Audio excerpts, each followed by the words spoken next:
Hey guys, bit of a different one today. Seeing as the new set isn't legal yet, didn't really think it was worth putting any deck profiles up from the last week or so, especially with the ban list and stuff. I just thought it wouldn't be relevant moving forward. So for this week we got a slight bit of a change. We're doing a domain deck profile. So if any of you haven't heard of domain before, domain is basically, it's like Commander apart from with Yu-Gi-Oh! So you have to play a 60 card deck, there's no side deck, and there will be an extra deck.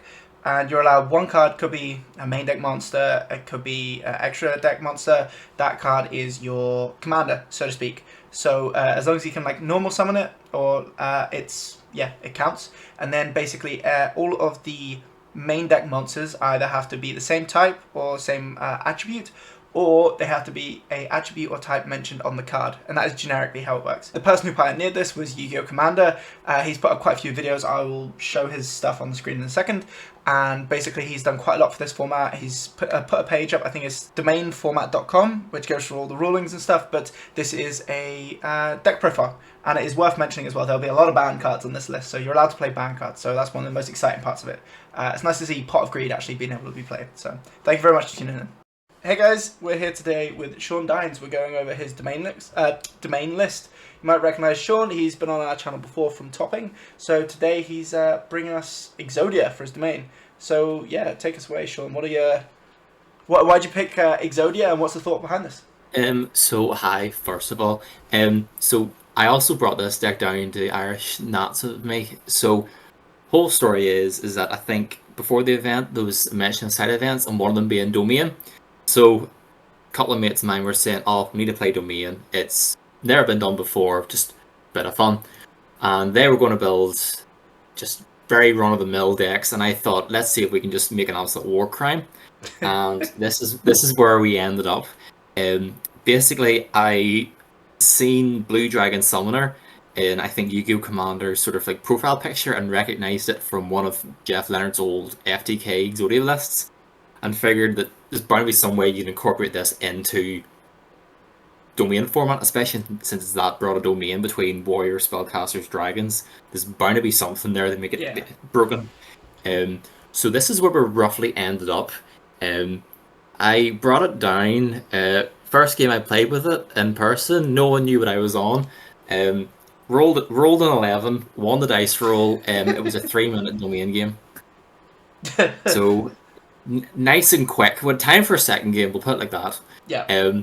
This deck is very much FTK or bust. If you have one interruption, or if any of your opponents know what you're on, you're dead. If you roll first and you get combo, they're not stopping you. You unless they have anything, they're dead. Basically, if it's not a war crime, if it's the first time, is how I'm going to look at this. I haven't seen any sort of Exodia lists in terms of sort of an FTK centric, go go go, and especially with the Isolde, the Nightmare Goblin, the Summon Sork, and all them. The Summon Sork is the poster errata now with the new battles set. So it actually functions as part of the FTK, and it isn't hindered by the errata. If anything, it doesn't matter at all. I've built it around it. What saved the FTK actually was the Allure Queen cards. Never read them before. Before building this here, I literally just went through all the warriors, all the spellcasters, and all the dragons, just to see what was remotely playable, and came across the Allure Queen, Chaos Allure Queen, and then the Golden Allure Queen Link 3. Which one is that? Sorry, is that... I don't even know. Besides Summon Sork. That one? I've never even seen these cards in my life, I'm not gonna lie to you. So this one came out in the most recent Maze set, and this, when Link Summon just spots out the Chaos Allure Queen from deck. So basically, to give it a context, the general premise of this deck is to loop Blue Dragon Summoner as many times as you can, so 4 times for each Exodia piece, and then with Summon Sork, you summon out Witch of the Black Forest, and that gets you your head. So it's very much a Warrior Link package, which then bridges into this sort of weird spellcaster Summon Sork sort of line afterwards. That's sort of how you reach that. You can reach the 4 summons of Blue Dragon with the Premature Burial, your first normal summon, your Selene is another option, Nightmare Goblin. So we actually kind of slightly abuse domain rules with additional normal summons. As long as we put back the blue dragon back to DMZ, we can just summon it again with goblin. So it means that you get an extra summon, a new fuel and link material for your link package. Um, Feeding into that, there you do have the two Morganite cards. They also give you just extra normal summons, so you can normal summon a blue dragon, link it off for an Artemis, then put it back to deck master zone, summon it again, and then down the line you can even make Nightmare Goblin for a third normal summon. Now, I think that's how the rule works because Time Turn states two normal summons and then Goblin says an additional normal summon as opposed to two instead of one. Like it's listed in Time Turn. Ooh, So now, yes. judges, hate me if you want. You can do the FTK without Morganite, but it's just sort of an idea. You can actually do three normal summons if I'm right in that ruling. But yeah, that's sort of the general idea of the deck. Okay. Cal. Yeah, so then obviously we've got, as you were saying, like you've got your Exodia pieces then, and then you said these were the combos, wasn't it? It was So the three quote unquote engine like engine pieces that you need to sort of fulfill the FTK are Witch of the Black Forest, In for a Noble Knight Runod, and in the Chaos Lure Queen. That's right. all you need in main deck to sort of play through the FTK. After that, all you need is just access to either it's Isolde, which brings this whole thing together. Yeah. So a couple of ways to make Isolde. First of all, just two warriors. I scraped the bottom of the barrel when it came to warriors. Some of my finest work is in choosing some of these dudes. Um, Even down to the MVP, the one beside Fireflint, the Big Bang, that one there. I never knew this card existed. It is terrible. Absolutely terrible. But do you know what? It says Warrior, it says Special Song from Hand, it's in the list. You know what? You'll actually find there's a domain rules that if one of your opponents has an extra deck monster in the field, you can just summon this for free. I mean, that's handy, especially for like I don't know, like your first turn, but like the fourth turn, if that makes sense. I suppose you're definitely going to get summon off it. Yeah, no, whether you actually pull off the FTK in the fourth turn, touch and go. You do have stuff like Raigeki, Dark Hole, Giant Trinead, Reboot to Yes. try and break through it, but I Yeah. have enough domain pods to sort of figure out if it's needed at all, or you just to go pure balls to the walls and just hope and pray you just win the dice roll. I mean, this is a yeah. I kind of understand a lot of things. Like, I mean, you've got your red reboot for anybody that plays the trap decks. I mean, red reboot is red reboot. Yeah, this makes a lot of sense. Playing like your Raigekis, your Dark Holes, because as you said, like this is a FTK, and it's like you want to go first or you want to go off unhindered. And if you're going second or third, you want to make sure it gets through. So these sort of cards down here make sense. I guess yeah, like you said, the more pods you play, the more you know if you need to like up this. And then I just realized, what is this? Is this just draw? So this is basically another version of hand destruction. It's just more hand filter. Now you may take 4K tops for resolving this, but to be honest, if you kill them, it doesn't matter.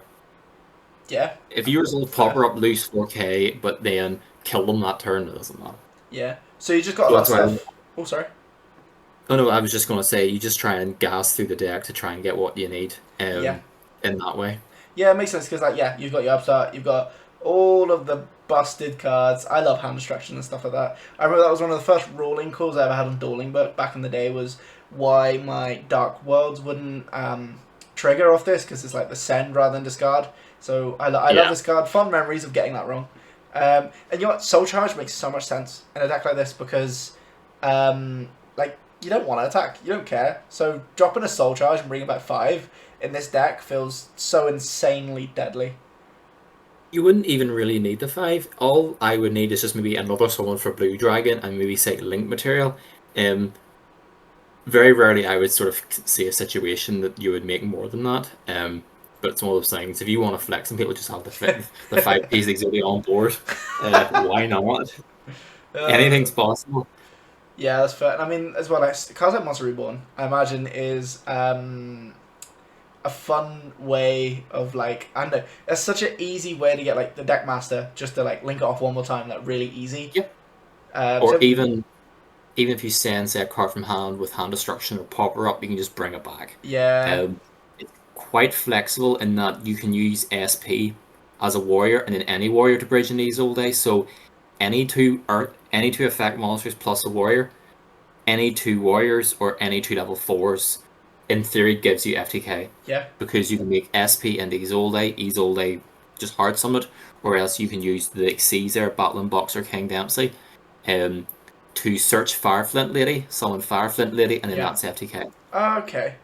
And then yeah, I was just kind of looking at some of the other ones. So like, I guess you got all the kind of like fusion ones. What to bring out? Yes, you've got your. Oh, you even got a wee bit of flavor in there with the flame swordsman as well. To be fair. So the Flame Swordsman's actually for a different card. If you the card beside the Therion, Dark Flare Swordsman, it's actually the most recent addition to the list.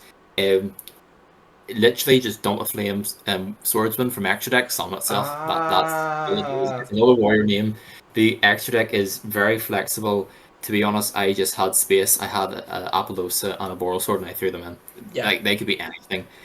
By no means is this a finished list. There's plenty of room probably to find more different engines. I know I did consider at one point the likes of the Guard Dragons and that sort of thing, but I Yeah. just Yeah. couldn't find anything to bridge it back in. Like Warrior Link Isolde lines just seemed so much easier. That's fair. Yeah, so you've just kind of got you've got all your extenders, you've got your combo pieces, and I guess this is just like the kind of the meat to try and get there.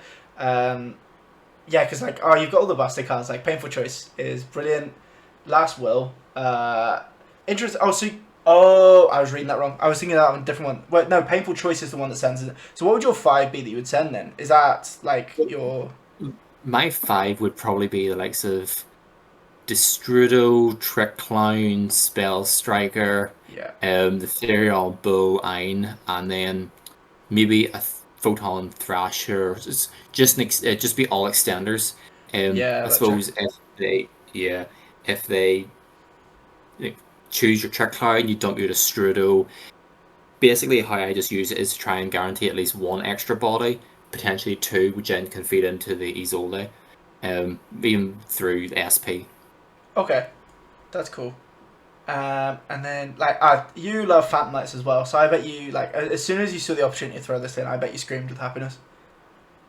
I just seen Warrior Pile, and I just thought, I know there's one warrior that will always fit in. You just slip in a Shade Brigandine, and everything's good.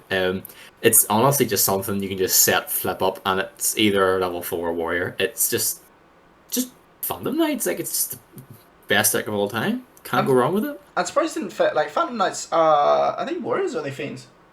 They're all warriors, but it was tricky. You have to rely on hard draw on them, so there's Right. no real point. Shade Bringing is just an extender by name. There's nothing Yeah, really yeah. else. You could maybe do some weird like Rusty Bardiche lines to like dump cloaks, set Shade Brigandine, search boots, summon Brigandine. But by that point, you may as well just hard summon these all day. Yeah, that's fair. Interesting though. And then yeah, so here's where it gets interesting because like what you've got. Are these just extenders that you were looking for? Just extra names then? So they're all well, there's a wee suite of sort of like level 4 extenders to use to make King Dempsey. Okay. I, So Nahara, just summon Nahara. Um, yeah, I did Ran Ryu wonder because why you had a random Tenyi, but now this makes a lot more sense. yeah. So say your hand was Red Reboot, Raigeki, Dark Hole, Nahara, and say, trying to think of an example. Even just Hat Tricker beside it. Yeah. You can go special summon Nahara, normal summon a blue dragon, because you have two bodies, summon Hat Tricker. Hat Tricker and Nahara make King Dempsey. Yeah. King Dempsey add Flint Lily, and then you just make these old. Yeah, and then you're just full So gas. yeah, basically the point you have full FTK is when you have on board Blue Dragon Summoner as well as an Isolde. Once you have the two on board, it doesn't matter. Like you've got FTK. Okay, that's cool. Yeah, that's brilliant. You've given me cards that I've never before in my life seen. These are so cool. Brand Ryu is just an extender because you control spellcaster summon it. Okay. Blue Dragon's a spellcaster, you just summon it for free. That is it. Yes. There's nothing really fancy to it. Magician's Souls and Illusion of Chaos, they're just extenders, to be honest. You can't really make much of it apart from maybe Artemis or You can make a Golden Allure Queen with it or Summon Sork. It's just a bit more filtering. Yeah, I guess you can discard spells that you don't need and get some draws and stuff as well, can you? Discard spells, or even sometimes because you run Terraforming, Set Rotation, Chicken Game, Empowerment, um, you can maybe just send a field spell after you resolve its effect to draw another card. Yeah, that's... Oh yeah, because it says from the field as well, so it gets rid of duds. That makes a lot of sense, to be fair.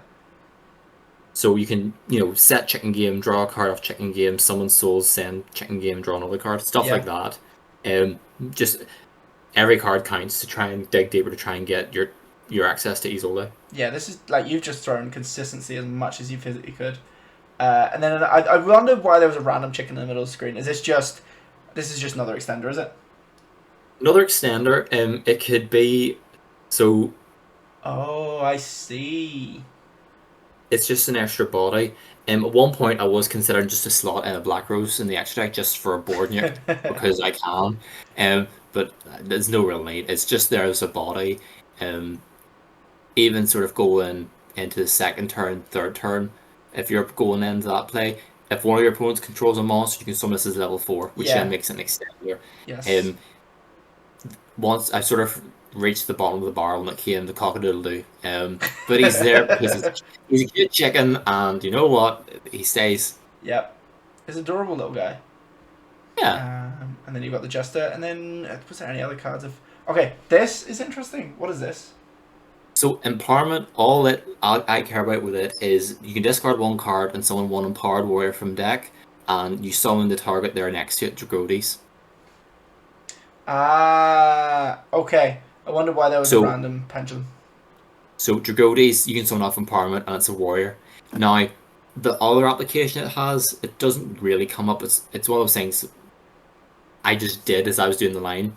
With Isolde's monster search on summon, I would, if I haven't already summoned it, I would search Dragodes to place in the pendulum scale.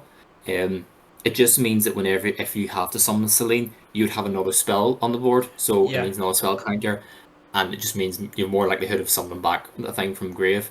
Now, the FTK line doesn't actually use Selene at all. Selene actually will give you a sixth piece of Exodia if you really find one interesting.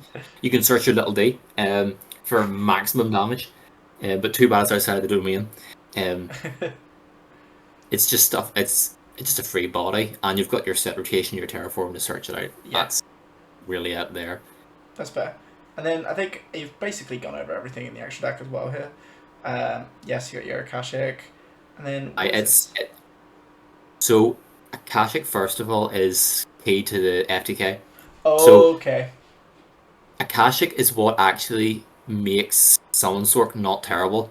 The new effect of Summon Sork forces you to summon a monster to your opponent's field, and then you summon one from your deck. So Yeah. we actually summon an Exodia piece to the opponent's field, Oh my god. and then later down the line we make a Akashic Magician to bounce it back to hand from the opponent's field because it points to it. That's So a hidden way of actually beating this deck, top tip, if you block off the 2 extra monster zones and the zones opposite, can't kill me. I can't kill you. Like honestly, FTK shuts down. that's wild. Like I guess that makes so much sense. That's such a small interaction. That's kind of genius. But yeah, I would be like, if you were popping off and I couldn't do anything and you summon Exodia piece to my field before bouncing it back to your hand, I would want to cry inside. I think. Just maximum insult. Yeah. Yeah, give them a glimpse of success and then just take it from them. Oh, that's so brilliant. And then win the Wind Charmer as well. So Win and Dark are just there. To be honest, there are flex spots in the extra deck, but it was sort of in case say you have a Nahada or a Ran Ryu and another body, and you just want to make a spellcaster to bridge into Summon Sork. Yeah. You can do that. It's specifically Win, I thought came up because you sometimes have to link off the Nightmare Goblin to make it a spellcaster to then make Summon Sork because it has to be the same type. Yeah. Okay, that makes sense. And then I guess the only one, like, yes, this is like the card that makes everything tick, basically. This is the guy who brings it all together. I guess, yeah, I didn't realize how many things this actually lists, because you got what, Spellcaster, Dragon, Warriors. And wins. That's, oh yes. So that's where Nahada and Cock-a-doodle-doo come in. Ah, that makes so much sense. So you literally get And like three. Nightmare Goblin as well. I think if this thing wasn't wind, the FTK would be so much harder without Nightmare Goblin. Yeah, that makes sense. I'm surprised it is wind, to be honest, because most of the stuff that would be like, because it gives me like blue eyes vibe. So I would have thought it would have been light, to be honest. But Yeah, I don't know. I just seen Nightmare Goblin and I thought this is also wind. yeah, yeah, you were cooking up some goo and you found stuff that mega glued together. But that's kind of genius. Yeah, it's an interesting place. So it's very glass cannon. Would you say this? Very glass cannon.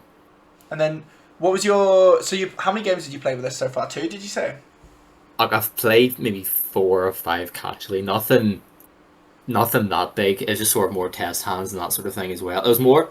I see this as a proof of concept to say that FTKs are possible in Domain. Yes. You can spread fear and terror, and I will push people to play hand traps. I did at one point consider in this deck playing hand traps, but I was too focused on trying to metagame. So you can fit in like Phantasme, Bestials, Veiler, Droll, Yeah. if you really want to, but don't. But don't. Just don't. Just gas, gas, gas, and hopefully you kill them. Yeah, no, it's very interesting because yes, I was witnessing this deck being in action. This and then spoiler, a Shotmaster deck as well that was looped. And it was very funny to look over and just see that none of the games really got past turn one. It was either won by an immediate Exodia FTK or something like that. We did kind of like we were talking amongst ourselves saying how yeah, it might be worth playing hand traps. Like Sean, you may have inadvertently caused domain to be broken and hand traps may be needed. How do you feel about that? Myself, to be honest with you. I just the thing with Domain, it's just that broad. I don't see why not. You can't do stuff like this. Um, I think from sort of reading up on the format a bit when I was deck building, the original Domain formats, a lot of them had Blue Dragon as a deck master, but they sort of moved away from it. I don't know, I could be wrong on that, but just sort of from my understanding, it was originally quite popular because of the quite a broad domain, and then just fell out of popularity. But honestly, like, Blue Dragon is just great. Yeah, yeah, straight up. It's Especially because you can loop domain like normal summon rules to summon it multiple times. yeah, yeah, which is yeah. No, it's just a very genius concept. It's such a it's funny. It's like Magic, isn't it? It's like a card that probably wouldn't see much play in nowadays use. Is actually it covers quite a broad spectrum, and it could be very, very, very good in like a setting like this. Like it can do a lot. Um, yeah, you've certainly made me think about hand traps and domain now. I have to second guess how I'm going to build my decks from here on forward. You've got one Ash, use it well. Yeah. But yeah, so we'll get into a replay of your standard combo if you're happy with it. Okay, so yeah, kind of take us through it then. So this is the general sort of starting point that you ideally want to see. So basically, 2 level 4s plus summoner, 2 warriors plus summoner. So first, just summon all your guys. Yep. Basically, is step one, and then yeah, you just then go into Exodia. Okay. Yep, and then it'll trigger to search whatever warrior you have in your deck. As I said, I'll just go for Dragodes out of habit at this stage, just in case Celine needs to get an extra spell counter for some reason. Um, and then you'll do your dump to summon out Runad, and Runad will add back Premature Burial. Yep. And at Okay. this point, then you start linking away. So then this week's search number 1 with Blue Dragon to grab your copy of Left Leg, Cool. and then at this point you don't summon back from you don't put it back in the DMZ. It'll be the next time you will. So you would then revive with Premature. And then. Okay, and that's when the first goblin comes up. Yep. So there's a wee tidbit in terms of domain rules I had to actually look up on the domain Discord about this. Okay. So in terms of cards going back to the deck master zone, that action happens after the resolution of the entire chain. So it's not a case of whenever the Blue Dragon goes to grave, it straight away goes back to DMZ. It resolves the effect whenever it's sent to grave first, and then once the entire chain goes out, the player then has the option to then put it back to deck master zone, which then will be how this sort of all works out. So then you'll have your sort of chain link 1 to search, chain link 2 goblin, or vice versa. You'll resolve that. Doesn't really matter what you discard here. Ah, You'll add, and then at resolution, the player will have the option then to put back in the DMZ. So interesting. I've just banished it, for handiness sake. Um, but it's really niche. Apparently, there's a domain rule that was actually specific to this. In terms of cards when sent to the grave effects. Yeah. So long story short, after the entire chain resolves, then you have the option to put back to deck Master Zone. Oh, So that's then wild. Blue Dragon's effect will always trigger when it's sent to grave, and then you can then put it back to DMZ, so it will always go off. That's really fun. I love how you've actually went and done a rule check to make sure that you got it right. I think that's brilliant. Yeah, I want to make sure it worked. Was sort of how I wanted to Yeah, look yeah, at it. I just want to make sure the thing worked before sort of getting all the cards put together, building it up, yeah. just to bring it down. Like you went to So yeah, town on research. That's brilliant. well, I felt like I had to do my homework on that since it Yeah, was the yeah, yeah, first. yeah. That's fair. So at this point, then you just use your additional normal summon to bring back Blue Dragon, and then because of domain rules, you lose 500. Yes. And Okay. then this is a bit of a strange play. You're actually gonna give your opponent an Exodia Oh. limb, and then because you've given spellcaster, you can summon like Witch of Black Forest from your deck. Oh. Hang on a minute. Okay. Okay. So this is what gives you your Exodia head. So then you would continue on, and then this is where the new girl comes in, the Golden Allure Queen. Okay. So she has a few effects, but the one that really matters here is whenever it's link summoned, you can special summon one Allure Queen from your deck or graveyard, and then it can gain attack. So you resolve its effect, Witch's effect, and Blue Dragon's effect. Doesn't really matter the chain link orders. If someone ashes you once anyway, you're dead, so it doesn't particularly matter. Yeah. And then you'll summon out a Gold Chaos Allure Queen. So the one thing you have to be conscious of now with the errata summon sort is that you're locked into spellcasters from the second you resolve its effect. So there's no sort of Saryujas or anything like that there. It's just spellcasters from then out, Okay. which is then why sort of the Allure Queen stuff came in clutch. Chaos Allure Queen, honestly, MVP. Okay. So I looked at this at one point for White Forest and thought it was quite funky, but it has a really niche application here, specifically for this domain deck. So she can target any monster in either player's grave, and then it has the additional effect of if it's a light or dark monster, you can summon out another Lure Queen from deck. You don't care about that last bit, you just want to equip any monster from either grave, in this case being your Blue Dragon. Oh, okay. So you'll just equip on the Blue Dragon, and then because it will be sent to the grave, when it leaves the field, you'll get another piece. So you'll use your two Allure Queens to make a Akashic Magician. For the total disrespect of then going Akashic to bounce the Exodia limb, chain 2 Blue Dragon to add the fifth piece. And then you get to bounce back. And that's FTK, and that'll be the fastest domain game you'll ever play. That's actually genius. That's yeah, brilliant. That's hilarious. Like it's actually relatively streamlined. Like yeah, Yeah. everything just comes together perfectly. If this was like, it's so funny if like say Akashic was like I know a warrior or something like or any small deviation at some point like that would mess up the whole line. But everything just knits together so perfectly.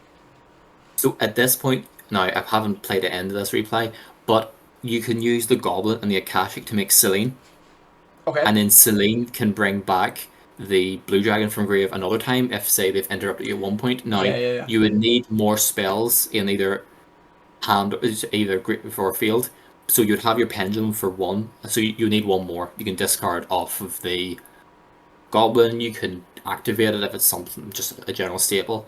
Yeah. You have that option as well, so say they interrupt one of your Exodia limb searches, you can search a sixth time to sort of compensate a little bit.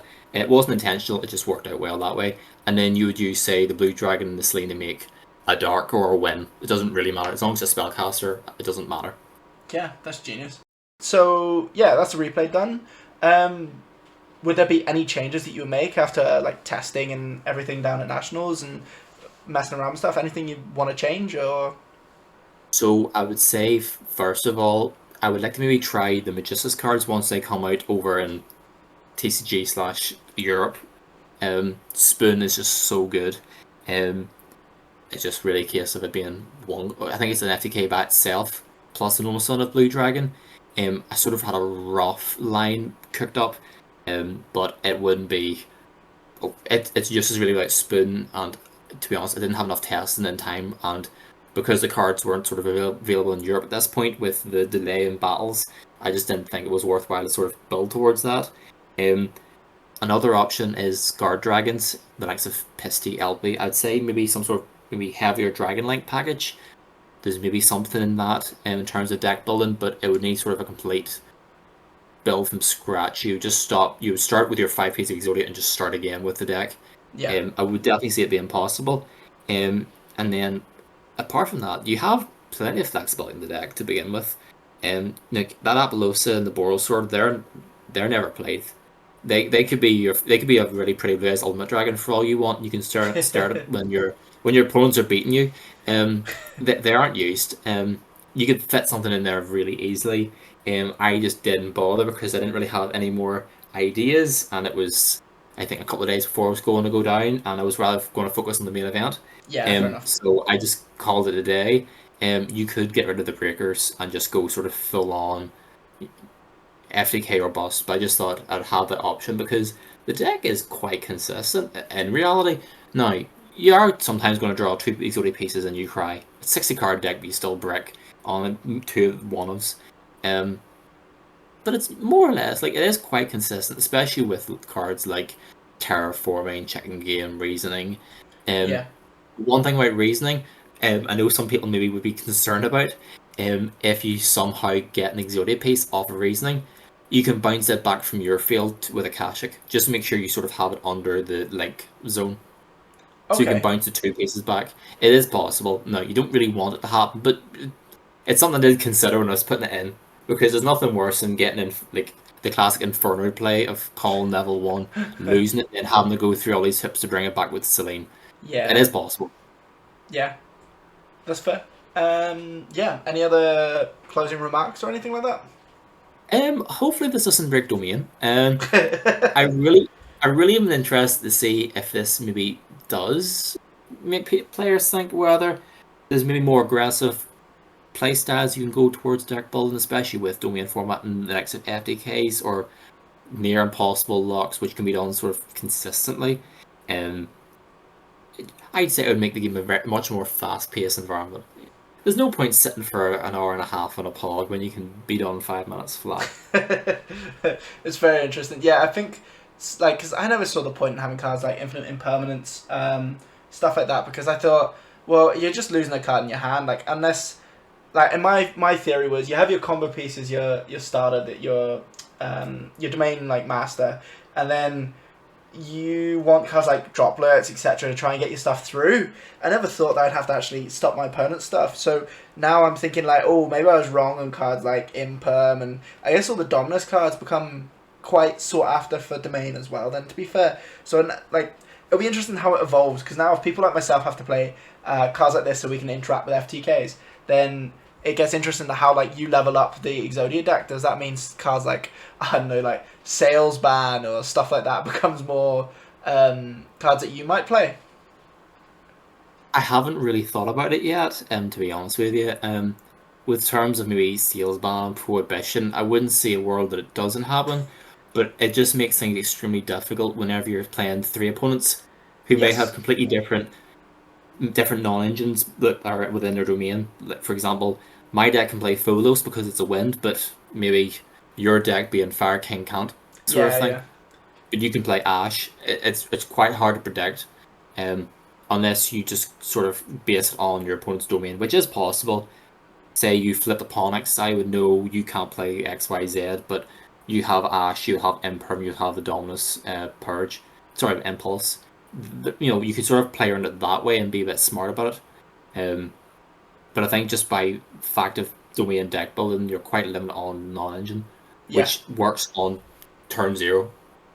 Yeah, yeah, yeah. So yeah, it'll be interesting to see how the format changes and whether. Well, I definitely think you're going to warp our little format, but it'll be interesting if like other people come with FTKs and what that does. Thank you very much for coming on, Sean, and thanks for showing us your Exodia FTK. I hope we have you back on for doing some more FTK shenanigans, and thank you very much for coming on. Thanks.